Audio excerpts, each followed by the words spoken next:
บายดีมื้อนี้เราจะมาแนะนำเกี่ยวกับ1แม่นเฮ็ดเพิ่มเมนูเนาะเมนูแต่ละอันที่1เนาะอันที่2แม่นเปลี่ยนราคาของรายการอาหารที่ว่าลูกค้าอยากเปลี่ยนเนาะเพราะเดี๋ยวปัจจุบันมันมีการราคาอาหารมันอาจจะคือเพิ่มขึ้นเนาะเราก็จะใช้เวลาบ่ดนปัจจุบันเราจะเข้าไปตัวหลังบ้านเลยเนาะเว็บไซต์เลยเนาะเข้าไปตัวนี้ในเว็บไซต์ตัวนี้น่ะอันนี้เป็นตัวทดลองของเขาเนาะเข้ามานี่แล้วก็เข้ามาปกติแล้วเข้ามาหลังบ้านเนาะเข้ามาsign in นี่แหละแต่เขาจะตัดต่อเลยมาเพิ่มตัวนี้ เนาะหลังจากเราได้มาตัวนี้เราจะได้รายการเมนูปกติเขาเข้ามามันจะเป็นหน้าต่างสิเลยเนาะแต่เขาจะมาเว้าเรื่องเล่นเมนูเรื่องเมนูนี่แม่นเว้าเรื่องอันการ1แม่นการเพิ่มเมนูเนาะ2แล้วแม่นเขาจะเพิ่มเปลี่ยนรายการอาหารแต่เขาจะมาเว้าเรื่องการเปลี่ยนเมนูก่อนเนาะปัจจุบันนี้เขาจะมาเพิ่มเมนูนี่เมนูตัวที่ว่าเขาบ่มีเนาะกรณีว่าเขามีแล้วเขาจะมาเพิ่มเขาจะเข้ากดเพิ่มเมนูตัวนี้เลยแต่ต้องเลือกให้มันถูกเนาะหลังจากตอนนั้นเขากดเข้าออนี่มันจะมาเพิ่มเมนูนี้ต้องเลือกให้ถูกเนาะให้ถูกงั้นอย่างว่า1แม่นรายการอาหารต้องเป็นรายการอาหารเนาะ2รายการเครื่องดื่มต้องเลือกให้มันถูกในที่2อันนี้อาหารและเครื่องดื่มแต่เราจะมาเว้าเรื่องอาหารก่อนเนาะที่เข้าอาหารนี้หลังจากนั้นเราก็สิมาใส่ชื่อเนาะอันนี้มันตัวอย่างเนาะที่ใส่ว่าลาบเนาะใส่คำว่าลาบดิบเนาะลาบดิบหรือว่าประเภทอย่างนั้นเราต้มส้มต้มหยังก็ได้เนาะ ลาบดิบอันนี้รหัสเมนูนี่สำคัญมากเขาจะบ่ให้มันซ้ำกันนำตัวนี้เนาะเมนูเนี่ยรหัสเมนูนี่สำคัญถ้าซ้ำมันจะฟ้องแต่พอเขาจะใส่สัญลักษณ์พิเศษแล้วเนาะ L LDB ซะรหัสจะ LDB มาเปลี่ยนรหัสจะเป็นให้เป็น LDB เนาะ LDB รหัสเนาะลาบเนาะร้านนี้แม่นซื้อสำรองมันจะเด้งออโต้มาจากตัวนี้มาหาตัวนี้วันนี้เขาจะจัดให้มันอยู่ในกลุ่มเมนูใดเนาะกลุ่มเมนูของแก้มบ่กลุ่มเมนูหลักเนี่ยก็ได้แต่ว่าเขาสิใส่เป็นเมนูของแก้มเนาะก็ได้กันบ่เลือกมันก็จะมาออโต้ตัวนี้ให้เลยเนาะตัวนี้เขาจะติ๊กเข้าไปตัวนี้แล้วบัดนี้เขาจะมาเว้าเรื่องกลุ่มอันนี้แม่นลำดับอันนี้เขาจะเว้ากลุ่มเขาจะมาติ๊กเข้ามานี่เลยมันจะมีออโต้อยู่แล้วเนาะเขาจะเอาอยู่ในกลุ่มไหนกลุ่มสเต็กบ่กลุ่มทอดบ่เนาะกลุ่มประเภทใดก็แล้วแต่ถ้าบ่มีเขาก็สามารถเพิ่มได้เนาะเขาอาจจะใส่เป็นของแก้มในกลุ่มกับแก้มบ่ก็ได้แล้วแต่หรือว่าบ่มี เราก็สามารถเพิ่มชนิดได้ขยายตัวนี้ติ๊กคำนวณหมายบวกเนี่ยเขียนใส่เนาะกลุ่มอย่างกลุ่มหมายแดงๆต้องได้ใส่เนาะให้ใส่กลุ่มอย่างใส่กลุ่มลาบซื้อกับกลุ่มลาบไปซื้อดอกเนาะแล้วก็สำคัญเราเลือกตัวนี้มันถึงให้มันออกอยู่ใส่อยู่ครัวหรือบาร์น้ำเนาะมันจะมีไว้แล้วออโต้ให้อนุญาตตัวนี้เนาะแต่เราต้องเลือกเนาะออกเป็นชิคเก้นเนาะเอาไปครัวดิอันนี้เขาใส่ตัวนี้พวกเขาบ่มีก็บ่ใส่ก็ได้เนาะมันจะมีอยู่แล้วสลายเนาะเป็นตัวนี้กลุ่มสเต็กเนาะนี่ก็แล้วแต่เนาะว่าสิใส่กลุ่มหมักไหม้กลุ่มของแก้มใส่กลุ่มของแก้มเนาะบัดนี้หัวหน่วยมันจะเป็นจานบ่เป็นดิสมันก็จะมีอยู่แล้วเลื่อนลงมานี่เลื่อนลงมามันจะมีอยู่แล้วมันจะมาออโต้ให้เองเนาะเป็นดิสบ่ว่าเป็นจานเนาะอ่าราคาเนี่ยนี่มันอะไรตัวนี้มันราคาขายตัวจริงสมมุติเราขายอยู่120,000ลาบเนาะลาบดิบ120,000ราคาต้นทุนถ้ามีได้เราก็ใส่เนาะตัวนี้แล้วตัวนี้แม่นหมายเหตุบ่ใส่ก็ได้ตัวนี้มันเมนูปรุงแต่งไปใส่ไปครัวไปบาร์เนาะติ๊กใส่ครัวสำคัญต้องติ๊กตัวนี้ให้ถูกเนาะติ๊กตัวนี้ให้ถูกแล้วก็ตัวเนี้ย อันนี้สามารถเพิ่มรูปได้รูปอันนี้เขาไปเอาอยู่ในเว็บไซต์เลยก็ได้เนาะหลังจากเขาโหลดมาแล้วโหลดมันเอาทางเว็บไซต์นะแล้วก็มาติ๊กเข้าตัวนี้รูปมันจะมีกำหนดให้เลือกว่าเนี่ย JP แล้วก็ JPND เนี่ยนะ PE นี้เนาะความหมายเขาสามารถเลือกได้แต่เนี่ยจะตัดไว้เลยถือว่าเขาได้1เมนูของอาหารลาบแล้วก่อนนี้ตัวนี้เนาะก็ถือว่า1เขาก็บันทึกเลยบันทึกว่าเขาได้1เมนู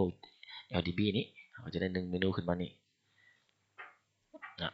ตัวนี้เมนู LDB มันจะเด้งมาเนาะหาบ่อยทั้งก็สามารถตีเซิร์ชได้เนี่ยใช้เวลานึง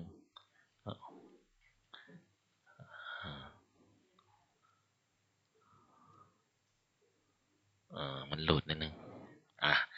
ตัวนี้เขาบ่มีเนาะเขาก็สามารถใช้สัญลักษณ์เลยว่า LDB เนาะตีเสร็จเวลา enter มามันจะขึ้นเป็นลาบเลย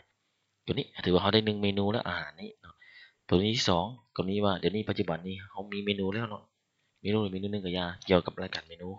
เขาสิมาเปลี่ยนแปลงราคาเมนูเมื่อกี้กลับมาคล้ายๆคือตัวเก่านี่แหละ คือปัจจุบันนี่แมนเมนูที่เขามีซื้อแล้วเนาะมีแต่เขามาเปลี่ยนราคาที่ซื้อเนาะอ๋อเน็ตใส่เน็ตสมมติเขาจะมาเปลี่ยนราคาตัวนี้เนาะเป็นเหล้าเป็นอย่างก็ได้แล้วแต่เนาะนะสมมติเขาจะเปลี่ยนเป็นประเภทเครื่องดื่มมาเขาใส่เนี่ยก็ได้เลือกเบิ่งเดี๋ยวนี้อาหารเนาะเขาก็เลือกแต่อาหารนี่ได้สมมติว่า เครื่องดื่มมันก็เลือกเครื่องดื่มนี่ได้เนาะมันจะมีให้เลือกอยู่นี่แล้วติ๊กเส้นเนาะอาหารอันนี้มันจะขึ้นมาเป็นอาหารนี้เราจะมาเปลี่ยนราคาอาหารได้ตัวใดตัวหนึ่งนะตัวเราจะเปลี่ยนราคาปลาแซลมอนนี่มันโหลดนิดนึง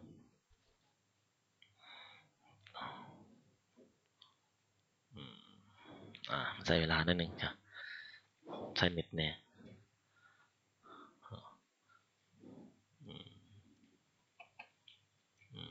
สมมติเนาะเขาจะเปลี่ยนตัวราคาปลาแซลมอนนี่นะปลาแซลมอนนี้เขาสามารถติ๊กเส้นนี้แล้วก็กดแก้ไขเนาะติ๊กเส้นนี้เนาะติ๊กปลาแซลมอนนี่ G07 นี้ติ๊กแล้วกดแก้ไขอันนี้เขาจะเปลี่ยนราคาเมนูอาหารนี่เลยเนาะถ้าจะไปติ๊กเขาราคาอันนี้มันจะเด้งมาเนาะเด้งมาแล้วเขาจะมาเปลี่ยนตัวนี้ราคานี้แล้วก็แล้วอันอื่นก็ปกติแล้วเขาจะสืบต่อว่ากรณีว่าเขาอยากหยุดขายนี่เขาก็สามารถที่ได้เลยเมนูตัวนี้มันใช้เวลาโหลดนิดนึง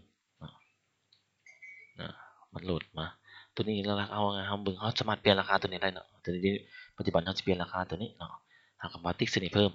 จะใช้เป็น2.5เพิ่มราคาปรับเนาะเป็นราคา2.5ก็ถือว่าได้1เมนูตัวเก่านี่ในก็มาครัวเก่าเนาะอันนี้ก็ถือว่าได้1เมนูตัวนี้อันนี้มันซื้อสำรองเขามีเขาก็ใส่ก๊อปปี้มาคือเก่าแล้วก็ได้อันนี้ตอนนั้นเขาจะไม่ได้ใช้คอนในซื้อแต่เขาก็สามารถใช้ได้ซื้อสำรองนี่ก็ว่าถือว่าได้1เมนูที่ว่ามีการเปลี่ยนแปลงราคาเนาะเปลี่ยนแปลงราคาอย่างนี้หลังจากนั้นก็บันทึกเนาะบันทึกถือว่าเขาก็ได้เปลี่ยนราคาตัวปลาแซลมอนเราเป็น2.5จากราคา2.20เนาะมันจะมาอีกแล้วมันก็จะออโต้ไปหาอยู่หน้าบ้านเองเลยตัวนี้กรณีที่3อาจจะมาเพิ่มตัวนี้เลยเพราะมันต่อเนื่องซะเขาจะมายุดไล่การขายตัวใดตัวหนึ่งเนาะต่อจากตัวนี้เลยแหละยุดการขายแต่ตัวนึงเขาก็สามารถกดเข้าเมนูตัวนั้นแหละแล้วเขามายุดการขายมันอยู่นี่มันโหลดอยู่เห็นไหมยุดการขายก็มิแต่เข้าแบบตัวเก่านี่แหละแล้วก็ไปยุดอยู่หน้าตามันขายมันจะโบโซอยู่เมนูหน้าบ้านซอกกับบุเห็นเนาะหรือว่าเขาจะมายุดตัวขายตัวใดก็ได้ซาลามิเนาะกดแก้ไขคือเก่าตัวนี้เขาจะยุดไว้มันขายหน้าบ้านเนาะเขาก็สามารถมันขึ้นมาแล้วไม่ต้องมาติ๊กนี่ผมต้องแสดงในเมนูนี้แล้วก็เป็นผลิตภัณฑ์นี่นะอันนี้มันซิ่งอาหารอื่นเขาติ๊กตัวนี้แหละแล้วมันก็จะยุดเมนูที่ว่าอยู่หน้าบ้านบ่สามารถจะขายได้เนาะแต่อยู่หลังบ้านเขาเห็นแต่เขาบ่สามารถขายได้บ่ขายได้ยังไงวะมันจะติ๊กที่วันนี้มันอายุแก่ขัวมือมันหยุดการขายมันจะเขียนคำว่า yes อันนี้มันมีการขายเนาะเดี๋ยวเราจะเบิ่งตัวนี้มันจะใส่นิดหน่อยนึงก็สิประมาณนั้นแหละแล้วลองไปเฮ็ดเบิ่งเนาะตัวนี้เนาะก็สิบ่ได้มีหยังหลายเนาะมันเป็นหน้าตาเนาะตัวนี้เฮามาติ๊กที่นี่ยึดนี่เนาะติ๊กที่นี่แล้วก็นี่ยึดการขายทั้ง2ตัวนี้ติ๊กที่ตัวนี้เลยเนาะแล้วก็บันทึกไปก็ถือว่าเมนูตัวนี้นี่แม่นซาลามินี่บ่มีการขายแล้วเฮาฮู้ได้ไงว่าบ่มีการขายแท้เฮาก็สามารถมาเบิ่งตัวนี้ได้เนาะนั่นน่ะมันโหลดหน่อยนึงเนี่ยมันจะมีตัวติ๊กอยู่นี่นะอยู่บนแก้มขวามือนี่นะมันโหลดใช้เวลาหน่อยนึงตัวนี้ก็อาจจะเกี่ยวกับเน็ตแน่ใช้เน็ตถ้าว่าใช้เน็ตมือถือ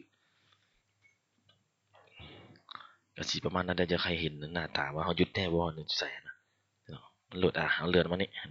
มันจะอยู่บนหยุดขายนี่เขาสามารถใส่แยกนี่ติ๊กใส่แยกนี่แปลว่าเมนูที่เขาหยุดได้เขาสามารถเบึงคืนได้ถ้าเขาอยากเอากลับคืนมาขายนี่เนาะนี่เห็นป่ะซาลามิตัวนี้เห็นป่ะ G13 นี่แม่นหยุดการขายเนาะฮันมอไซโน่นี่แม่นเมนูที่เขาจะขายเนาะตัวนี้ก็ถือว่ามีอย่างก็ลองไปเห็นเบิ่งเนาะมันจะมี3ซะเพิ่มรายการเมนูไม่เดียวมีแต่ลองไปลองเห็นเบิ่งอย่างบ่ได้ก็สามารถ3ได้โอเค